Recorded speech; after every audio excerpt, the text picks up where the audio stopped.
Hola, hola amigos y amigas de País Lobo, Radio Mía, Radio La Mega, Despierta FM y Radio Viva.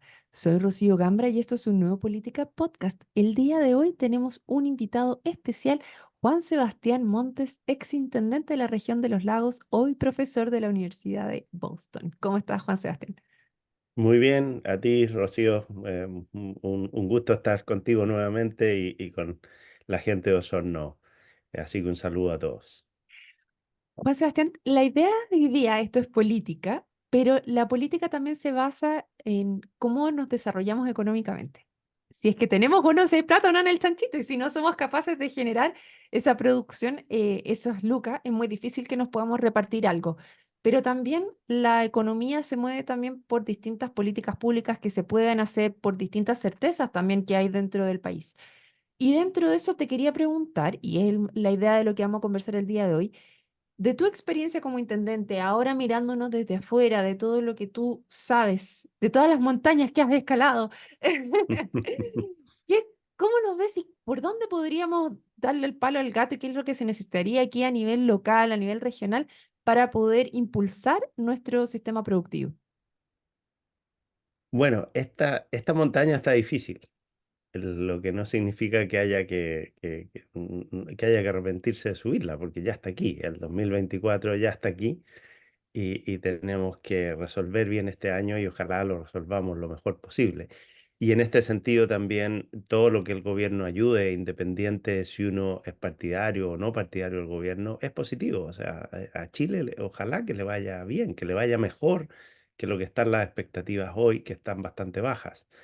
¿Y por qué están bajas las expectativas? Porque la situación económica que está Chile hoy es bastante débil. Va a ser de los pocos países de Latinoamérica cuyo crecimiento va a estar en el piso de la tabla de crecimiento en Latinoamérica este año.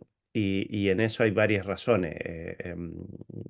Por ejemplo, la fortaleza del dólar, que a una región como Osorno le ayuda, especialmente al mundo agrícola que exporta, no al mundo agrícola que vende para el mercado nacional, que entre paréntesis es la mayoría.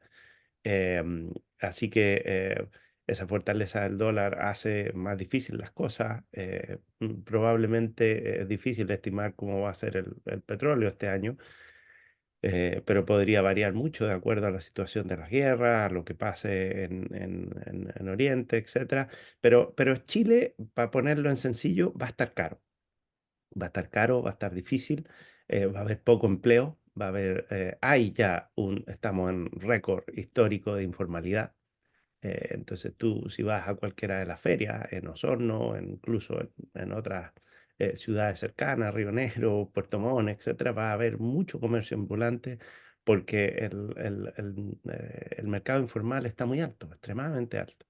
Y eso tiene un impacto muy negativo en el empleo femenino, en los jóvenes y también en la tercera edad. Es decir, ¿quién contrata hoy a alguien en forma permanente con todos los extras que hay que pagar? Ahí, Juan Y ahí, Sebastián, solo para apoyar dale. lo que tú estás diciendo, comentábamos que hay mucho mercado informal en las ferias de personas que están sobreviviendo vendiendo ropa. Ropa que piden en distintas casas y que van donando ropa y esa ropa la transforman en dinero en las ferias, justamente en las ferias libres. Y claro, me hizo mucho sentido y me acordé de esta conversación que tuve hace pocos meses atrás justamente de lo que estaba pasando aquí en la comuna de Osorno. Así que me hace todo sentido lo que estás diciendo. Efectivamente, y hay que entender la posición de esas personas. Si tú no tienes dinero con qué llevar a tu mesa todos los días, estás en una situación bien desesperada. Y la mayoría de esa gente que está en situación desesperada en Chile hoy son mujeres y son mujeres que tienen uno o dos niños en sus casas, con lo cual es una situación muy complicada. Cuando salga la próxima CACEN, vamos a ver que después de más de 30 años de Chile ir derrotando la pobreza, se nos ha empezado a subir nuevamente. Los campamentos están para arriba, la pobreza está para arriba, lo cual son muy malas noticias, porque la política, y tú hablabas al inicio de la política tiene que ser para ayudar a los que menos tienen, a los que están en una posición más indefensa y que su única salida es que el Estado, la sociedad, les ayude un poco a salir para adelante. Entonces, este año 2024 va a ser muy difícil para la familia porque va a estar caro y va a haber poco empleo. y ese empleo está más bien en los que actualmente lo tienen y no en los que quieren ingresar al mundo del trabajo o han estado entrando y saliendo del mundo del trabajo y en este año van a querer entrar y van a tener pocas oportunidades y eso le está haciendo un daño muy fuerte a la economía. Así, déjame tirar un boomerang para adelante. Estamos en el siglo XXI y si seguimos con leyes laborales tan rígidas que hacen que la movilidad en el trabajo sea tan limitada, vamos a estar en serias complicaciones. La gente está trabajando cada vez más de manera remota, la gente quiere entrar y trabajar a lo mejor no 8 horas, sino 4 horas, 5 horas, 6 horas. Donde yo vivo en Estados Unidos, una persona de 70 años que esté en buena condición física, mental, etcétera, tiene trabajo. Puede trabajar. La persona que me atiende a veces en el supermercado, el cajero del banco, la persona que me atiende en la farmacia, puede ser un chico joven, puede ser una mujer, puede ser un adulto mayor, que todavía está en plenas capacidades, entre paréntesis. Hoy en día una persona de 60 años, de 70 años, que esté en buenas condiciones, puede trabajar.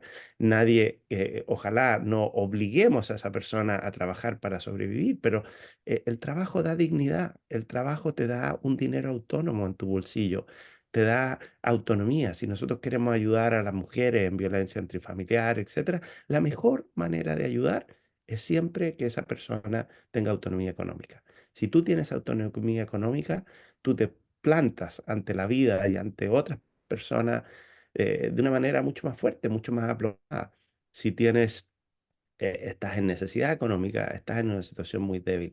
Y para eso la solución es que haya más normas de trabajo flexible, que incorporemos en una forma de seguro, por ejemplo, la indemnización por años de servicio, que para las empresas medianas y pymes, estoy seguro que muchos nos estarán escuchando, es un lastre tremendo. ¿Ok? No, prácticamente tienes que irte a la quiebra porque después de haber trabajado y pagar salario, etcétera, razonablemente durante 5, 6, 7, 8 años, ¿en qué pyme puedes indemnizar a una persona con 5 o 6 sueldos? La mayoría no puede. Eso tiene que pasar a un sistema de seguro, no significa que la persona quede desamparada, pero no ponerlo sobre las espaldas permanentes del empleo, porque eso significa que restringes el empleo, que haces más caro y más rígido el empleo. Y en el siglo XXI necesitamos empleos más flexibles, más rápidos de adaptarse y que le abran la puerta más a sectores que son muchas veces discriminados, como mujeres, como jóvenes, como adultos mayores. Recuerdo que en alguno de los gobiernos de Sebastián Piñera se mencionaba cambiar a 5 años a todo evento la indemnización. ¿A eso te refieres cuando estamos hablando de mayor flexibilidad o te estás yendo directamente a lo que son los seguros de cesantía en este caso, como podría ser en este, como se hace actualmente a todo evento con las personas, las asesoras del hogar, por ejemplo, que tú tienes que ir dejando todos los meses un pequeño fondo y que independiente de lo que pase, ellas reciben eso y no es el empleador el que les paga una indemnización por años de servicio después? Y yo creo que esas fórmulas son mucho mejores, porque te obligan a un pago pequeño todos los meses, pero en el fondo resolver esta situación vía seguro de cesantía o seguro de desempleo es mucho más conveniente en el largo plazo. Porque si no, cualquier pyme, por ejemplo, también empresas grandes, pero sobre todo les pega mucho a las pymes y a las medianas empresas, cuando tú quieres sacar a alguien, e incluso esa persona se quiere ir. Muchas personas que a lo mejor no están oyendo dirían, yo me iría de mi trabajo. El problema es que mi empleador no me va a despedir y si no me despide, no me puede pagar la indemnización por año de servicio. Y eso muchas veces significa que tu vida es horrible en ese trabajo, porque ninguna de las dos partes, como un matrimonio mal avenido, ninguna de las dos partes quiere estar juntos, pero por una razón económica te vas a quedar ahí, ¿no es cierto? Y el empleador a veces malamente trata de que tú te vayas, porque si renuncias pierdes la indemnización. Entonces, ese juego es un juego muy nocivo, un juego muy nocivo para esas dos personas, pero también muy nocivo para el país, porque hace que estas pymes, medianas empresas, tengan muy poca flexibilidad y cuando vienen shocks económicos, cuando las situaciones no están buenas, esto te duele mucho, esto es muy difícil, la economía se adapta muy lentamente y lo que necesitamos es que nuestra economía se adapte más rápidamente a los choques externos que siempre van a haber. Antes hablábamos del empleo, pero la segunda pata, y en realidad la que está detrás del problema de empleo, es que en los últimos 2 años ha habido prácticamente cero inversión. ¿Ok? Especialmente en sectores que dan mucho empleo, por ejemplo, la construcción. No solo en Osorno, sino que en el resto del país hemos visto que tanto la inversión pública como la inversión privada en construcción está prácticamente parada. ¿Ok? Las empresas, para ponerte un ejemplo, las empresas que producen cemento han tenido caídas de 30-40% en la producción están proyectando que van a caer 30 o 40%. Ya cayeron el año pasado, este año van a seguir cayendo. ¿Y eso qué significa? Que hay menos casas, que hay menos edificios y que hay menos obra pública. Y eso, especialmente casas, construcción residencial, es una de las cosas que toma más mano de obra. Entonces, si el país está parado porque no hay inversión, tiene un efecto de largo plazo muy nocivo en que no hay empleo. Y para situaciones como esta, mayor flexibilidad en el empleo es fundamental. En el siglo XXI, los países que no tengan flexibilidad en el empleo lo van a tener muy difícil. Al final, lo que manda en el empleo es que si tú eres una persona calificada, eres una persona útil, al final deberías de poder encontrar un trabajo. Cuando las estructuras laborales, etcétera, son muy rígidas, tú puedes ser una persona competente, querer trabajar, etcétera, y no encuentras trabajo en el mercado laboral. Pero no porque no haya nadie que no quiera contratarte, es porque contratarte por 2 horas, por 5 horas a la semana, por 8 horas a la semana, se transforma en muy caro.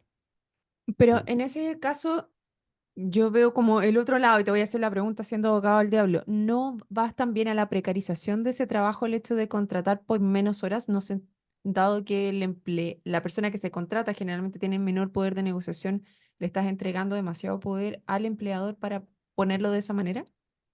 La mayor precarización del trabajo es no tener trabajo. ¿Y qué es lo que ocurre a las personas que no tienen trabajo, que terminan en esas partes de la economía como son manejando un taxi, haciendo envío, haciendo Uber? La economía tiene estos colchones. Si tú estuvieras en Puerto Montt sería la pesca también.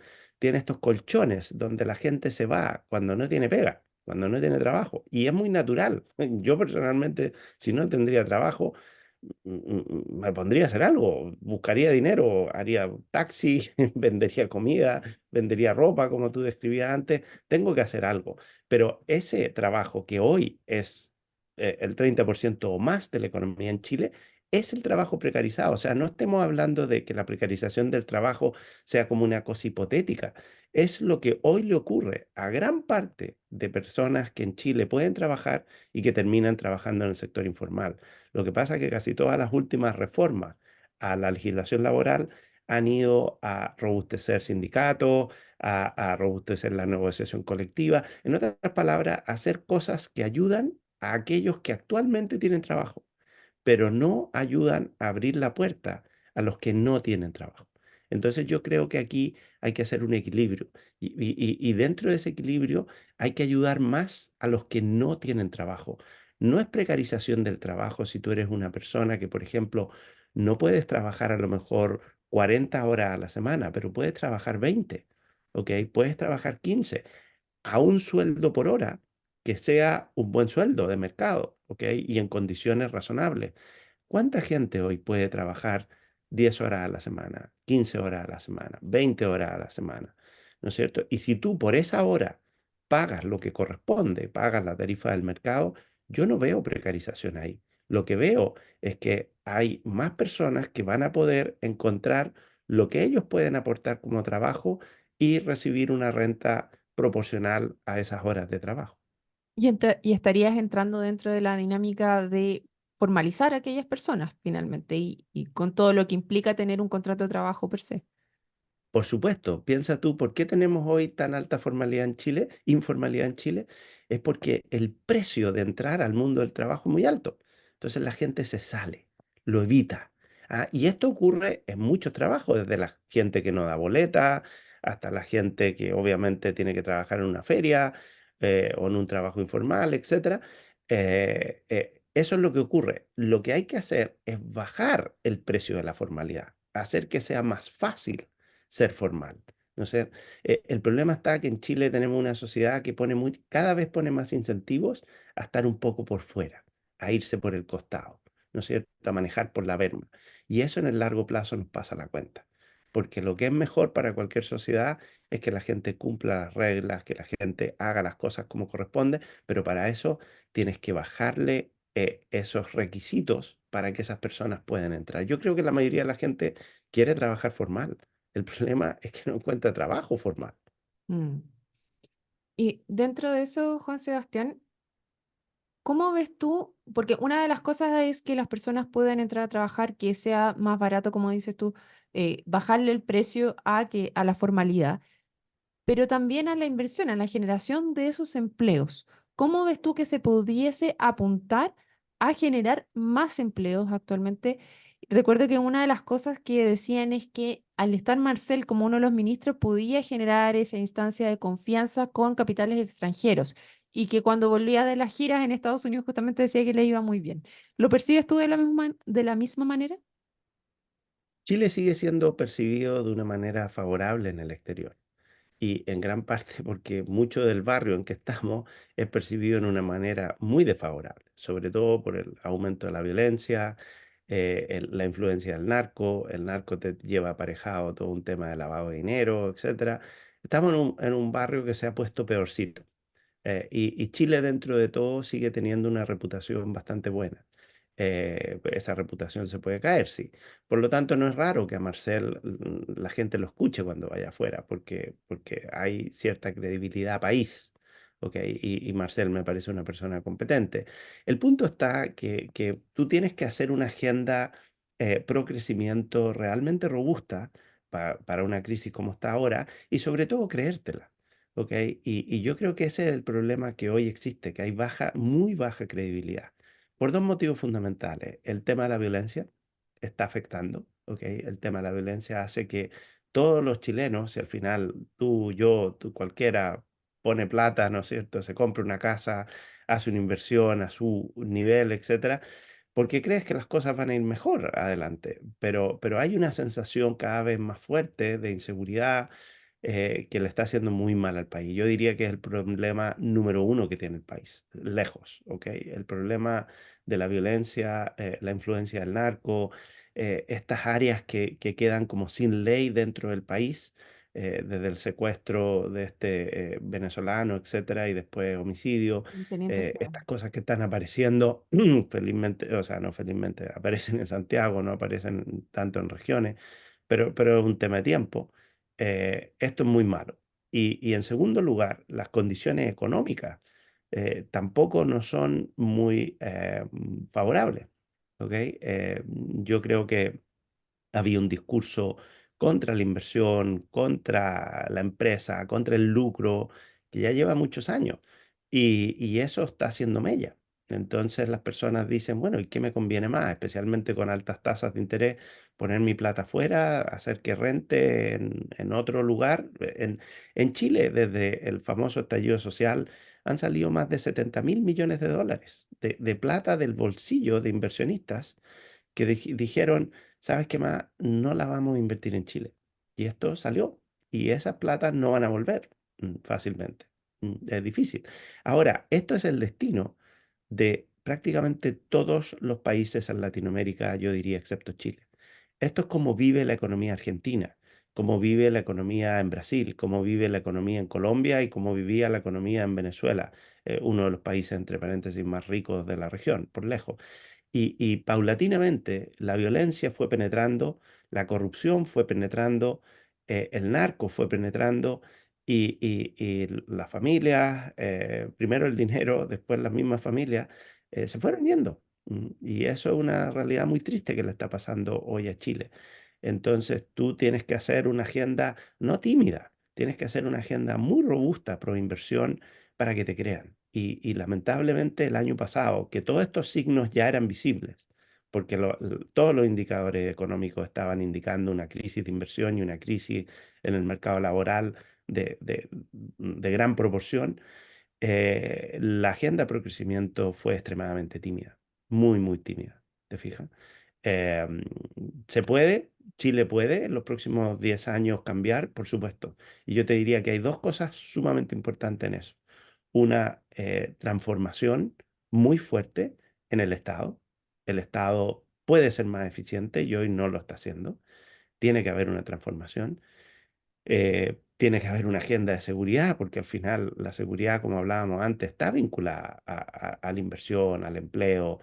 Lamentablemente, muchas de esta gente que trabaja en el empleo informal, por ejemplo, cae al final en las redes de grupos, de mafias que prácticamente manejan el comercio informal. En Santiago, en regiones se ve menos, pero en Santiago mucho del comercio informal, en el centro, en el barrio Meix, está asociado a violencia y a mafia, lamentablemente. Entonces tú compras en Santiago en la calle, si es que llegara a comprar, yo no compro, y lamentablemente estás ayudando a una mafia que hay detrás y que vende el sitio, que vende el pase para que tú puedas vender, que te da la mercancía y que además les cobra un porcentaje importante en la venta a estas personas que están vendiendo en la calle. Entonces, ¿cómo sales de eso? Tienes que hacer una agenda mucho más robusta y pareciera que el gobierno ha tenido la agenda en otro lugar, muy distinto, en otro planeta casi, y no ha puesto la agenda en lo prioritario. Para mí, lo prioritario sumamente claro es primero la agenda de seguridad fuerte y segundo una agenda pro crecimiento vigorosa, robusta, pero que te la creas, que vaya acompañada con señales de que tú crees en el emprendimiento privado, que tú crees en el mercado como asignador de la oferta y la demanda y no en el Estado. Lo que ha crecido en este momento, en el último año en el Estado, ha sido el empleo público. Y por ahí lo que vamos a hacer es seguir el camino de pobreza que tienen muchos países en Latinoamérica y no el camino de riqueza y desarrollo que veníamos tratando de aspirar en los últimos 30 años. Y ahí me entra la duda, porque tú señalas que efectivamente a nivel local, dentro del lugar donde estamos, dentro del barrio de Latinoamérica, estamos bien aspectados. Y señalas también qué es lo que pasa un poco con Argentina y con Brasil. Argentina acaba de dar un golpe en la mesa con la última elección presidencial de Javier Milei.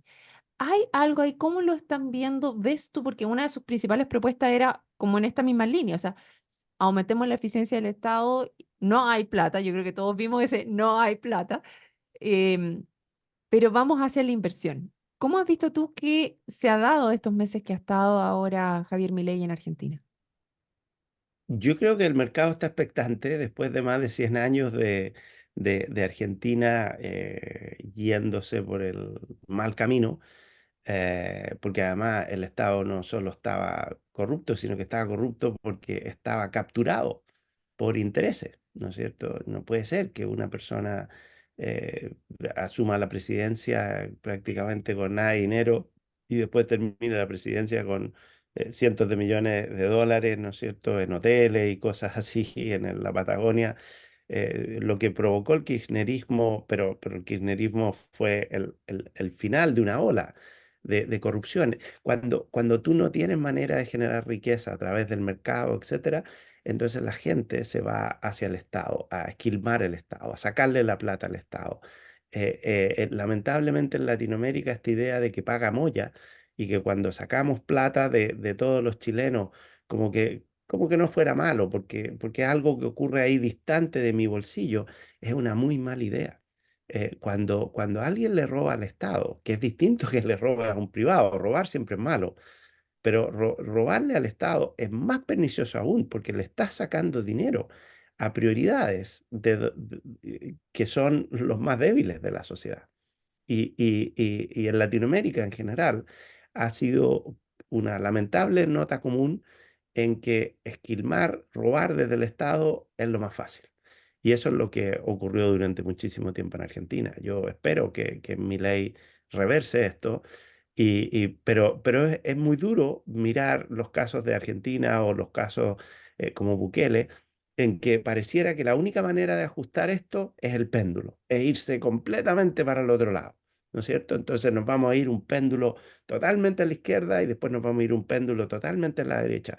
Yo no creo que eso sea el camino mejor para los países. Yo creo que Chile lo ha demostrado en su historia. Cuando a Chile le ha ido mejor es cuando ha estado equilibrado en el centro, cuando hay Estado de Derecho, cuando hay democracia, cuando hay mercado. ¿Ok? Ahora estamos viviendo, lamentablemente, un periodo de sequía en la inversión, un muy mal situación en el mercado del trabajo, porque nos fuimos al extremo, nos fuimos a la extrema izquierda, que lamentablemente parte importante de esa extrema izquierda no cree en la democracia, no cree en el Estado de Derecho, cree que las leyes están hechas por una oligarquía para servirse a sí misma y por lo tanto cuando llegan al Estado es fácil capturar lo que ahí hay y servirse a estos grupos de poder. Lo que hemos visto con Democracia Viva es realmente una vergüenza. Y además hay un problema más grave aún, que es la ineficiencia para manejar el aparato del Estado. Este gobierno ha sido tremendamente ineficiente, ha sido muy malo para hacer la pega. El año pasado, por ejemplo, el Ministerio de Obras Públicas tuvo un récord histórico de su ejecución presupuestaria. No gastó la plata que tenía para hacer caminos, para hacer puentes, que entre paréntesis en la provincia de Osorno siempre ha sido un elemento importante de actividad. Y estoy hablando de gobiernos que iban desde la derecha a la izquierda. Pero este gobierno ha sido particularmente malo en hacer la pega, ¿ya? En entender cómo funciona el Estado. Porque al final aquí tienes que tener capacidad de gestión, tienes que tener capacidad de management. No son puras palabras. Aquí había mucho discurso bonito, mucho tollo, pero poca realidad. Entonces, si hablábamos de progreso económico, mejorar el Estado y hacer que la gestión del Estado sea una gestión eficiente, menos politizada, es clave. Pero a mí no me gustaría que Chile lo hiciera por el camino del péndulo, por irse a totalmente el otro extremo, porque además los extremos se llaman, ¿ok? Cuando tú te vas a un extremo, después es más fácil que la gente vote por el otro extremo. Mm. Mm.